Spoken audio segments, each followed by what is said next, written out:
Hello বন্ধুরা, আজকে আমি আমার বাসার বেলকুনিতে একটা ইন্টারেস্টিং জিনিস আপনাদের সাথে শেয়ার করব। আপনারা দেখবেন যে আধুনিক এই যুগে যেমন মানুষ প্রযুক্তি কিংবা আধুনিক সরঞ্জাম ইউজ করে, পশু পাখিও কিন্তু এখন তারাও আপডেট হয়েছে। তারা তাদের বাসা কিন্তু আর আগে আমরা কি জানতাম যে পাখি খড়কুটো দিয়ে বাসা করতো, কিন্তু আমার এই ভিডিওর শেষ পর্যন্ত দেখলে আপনার সেই ধারণা মিথ্যা হবে। তে আমার ভিডিওটা দেখেন পাখি কিভাবে আধুনিক ম্যাটেরিয়াল ইউজ করে তার বাসা বানায়। তে চলুন আমি আমার ভিডিওটা আপনাদের সাথে শেয়ার করি। আপনারা দেখুন পাখি কিভাবে আধুনিক ম্যাটেরিয়াল ইউজ করে তার বাসা তৈরি করে, এবং সেটা হচ্ছে বেলকুনিতে।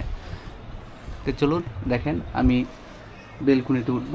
আমার বেলকুনিতে অবশ্য অনেক অনেক জিনিস রাখা। এই যে দেখেন বন্ধুরা, এই যে দেখতে পাচ্ছেন এখানে,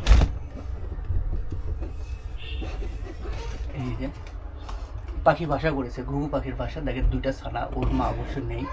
দেখেন কি সুন্দরভাবে একদম। দেখেন এখানে কিন্তু খড়কুটা নেই, শুধু আমরা যে ইউজ করি গুনা, সেই গুনার উপরে এই বাসাটা দেখছেন বন্ধুরা। আমি এখন নামবো।